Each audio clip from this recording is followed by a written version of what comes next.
시청자 여러분 안녕하십니까? 뉴스데일리 베스트 미네커입니다. 이른바 대장동 게이트를 수사하고 있는 서울중앙지검 전담수사팀이 어젯밤 유동규 전 성남도시개발공사 기획본부장을 구속상태로 재판에 넘겼습니다. 지난달 29일 수사팀을 꾸리고 본격 수사에 착수한 지 20일, 유 전 본부장을 체포한 지 20일 만에 핵심 피의자를 처음으로 기소한 것인데요. 그런데 구속영장에 담았던 가장 중요한 혐의, 그러니까 화천대유와 관계사의 수천억 원의 개발 이익을 몰아주고 성남시에 막대한 손해를 끼친 배임 혐의는 공소사실에서 뺐습니다. 그리고 뇌물 등의 혐의만 적용했는데 뇌물 수수 금액도 당초 8억 원에서 3억 5,200만 원으로 크게 줄었습니다. 뇌물 수수 금액이 줄은 이유는 영장이 포함됐던 올해 초 유 전 본부장이 화천대유 대주주 김만배 씨에게 5억 원을 건네받은 혐의가 빠졌기 때문입니다.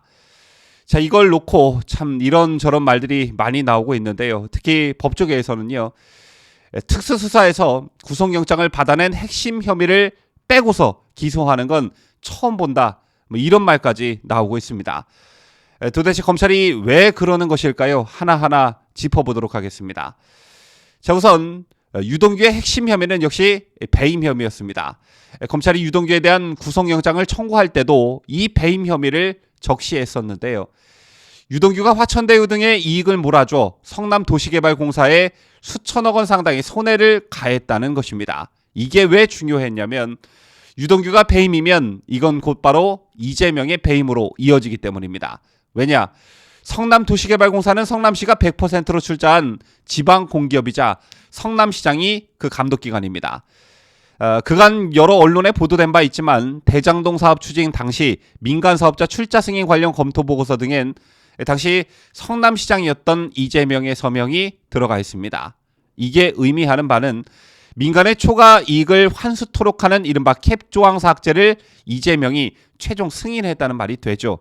즉 사업 설계를 유 전 본부장과 함께 기획했다고 볼 수가 있고, 그렇다면 배임 혐의의 공범이 될 수 있다는 얘기입니다. 그런데 이재명으로 이어질 수 있는 어떤 연결고리를 검찰이 유동규의 배임 혐의를 빼버리면서 아예 잘라버린 것입니다. 다시 말해 배임 혐의로 유동규를 기소할 경우에 이재명 관련 부분을 공소장에 담지 않을 수 없기 때문에 아예 빼버렸다, 이렇게 볼 수 있는데요. 바로 이 점 때문에 이재명 봐주기 수사다, 이런 말이 나오고 있는 것입니다. 일단 이렇게 해놓고 대선이 4개월 정도밖에 안 남았으니까 시간을 질질질 끌면서 사건을 뭉개다가 끝내버리겠다, 이런 의도로밖에 해석할 수 없는 것입니다. 이 배임 혐의는 이재명이 가장 두려워하던 것이었습니다. 지난 국정감사에서도 이재명이 배임 혐의를 피하기 위해 말을 바꿨다는 지적이 제기된 바 있죠. 이재명은 첫 번째 열린 국회 행안위 국정감사에서는 초과이익 환수 조항을 삭제한 게 아니고 추가하자고 하는 일선 직원의 건의를 받아들이지 않은 것이라고 말했습니다. 이 말을 놓고 이재명이 자살골이다라는 말들이 나왔었는데요. 대장동 개발 특혜 의혹의 핵심인 초과이익 환수 조항을 보고받고 본인이 판단했다는 취지의 답변이었기 때문이었습니다. 그러자 이재명은 이틀 후 열린 국토위 국감에서는 제가 그때 의사결정을 이렇게 했다는 게 아니다라며 그때 보고받은 게 아니고 이번에 보도를 보고 알게 된 것이다, 당시에는 들어본 일도 없다며 이전 발언을 번복했습니다. 이것만 봐도 이재명 본인이 이 배임 혐의를 얼마나 예민하게 생각하고 있다는 것을 알 수가 있는데요. 이 밖에도 현재 검찰 수사가 개판이라는 것은 여러 군데서 포착되고 있습니다. 한 언론에 따르면 검찰이 부동산학 교수 등 전문가 여러 명을 참고인으로 불러서 일종의 조언을 들은 것으로 확인됐습니다. 다른 민간 합동 도시개발 사업과 비교했을 때 이게 이례적인지 조사했다는 것인데요. 전문가들은 검찰에서 사업 구조가 통상적인 경우와 달랐다, 모든 면에서 민간에 유리한 구조로 설계됐고 이익도 많이 가져갔다, 또 화천대유 뒤에 SK증권이 있고 그 뒤에 숨은 개인이 있는 숨기고 숨긴 구조였다, 이러한 사업 구조는 일반적이지 않다 등의 진술을 한 것으로 전해졌습니다. 즉 애초부터 설계가 잘못됐다는 그런 얘기죠. 이처럼 전문가들까지 불러서 참고인 조사를 해놓고 이런 조언을 들어놓고도 배임 혐의를 빼버린 것입니다. 저는 대장동 게이트 수사 초반부터 여러 가지 정치적 상황으로 비춰봤을 때 이번 검찰의 수사가 몇 명의 꼬리 자르기 하는 그런 수준에서 끝날 것이다 라고 주장해온 바 있습니다. 그런데 결국 검찰 수사가 이런 식으로 흘러가는 것 같습니다. 그 중심엔 김오수 검찰총장이 있죠. 여러분 아시다시피 김오수 검찰총장은 작년 9월부터 지난 6월 총장 임명 직전까지 성남시 고문 변호사로 일해왔습니다. 뿐만 아니라 김오수 총장은 2010년 8월부터 1년여간 성남지청 차장검사로도 재직했습니다.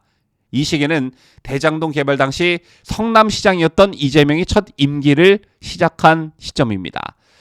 때문에 두 사람 간의 관계를 의심하는 분위기가 있는 상태에서 검찰은 성남시에 대해 사건 배당 22일 만에 압수수색에 들어갔죠. 이것도 말들이 참 많았는데요. 이것 말고도 김오수 총장과 그 밑에서 대장동 수사를 지휘하고 있는 이정수 서울중앙지검장, 김태훈 서울중앙지검 4차장 검사도 이른바 친정권 성향으로 분류되는 인물들입니다. 대장동 사건 수사의 핵심은 이 특혜 구조의 최종 결정권자가 누구냐는 것입니다. 당연히 초점은 당시 이재명 성남시장으로 모아질 수밖에 없죠. 검찰이 수사를 민기적거리는 사이 이재명은 경선을 거쳐 집권 여당의 대통령 후보가 됐습니다. 그런 상황에서 친정권 검찰총장, 친정권 검사들이 이재명을 칠 리가 있겠습니까? 우리 보수우파 진영은 그간 검찰을 응원해왔습니다. 문재인 정권과 민주당이 검찰 수사권 축소로 이른바 검찰 힘 빼기, 검찰 길들이기를 할 때 우리는 검찰을 응원해왔습니다. 그 이유는 검찰이 비리의 온상인 문재인 정권을 단죄해 주길 바랬기 때문일 것입니다. 그런데 이제부터는 검찰을 응원할 필요가 전혀 없어진 것 같습니다. 지금까지 저는 자유대한민국을 수호하는 뉴스데일리 베스트 미네커였습니다.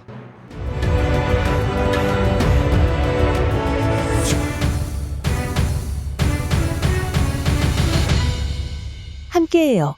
뉴스데일리 베스트.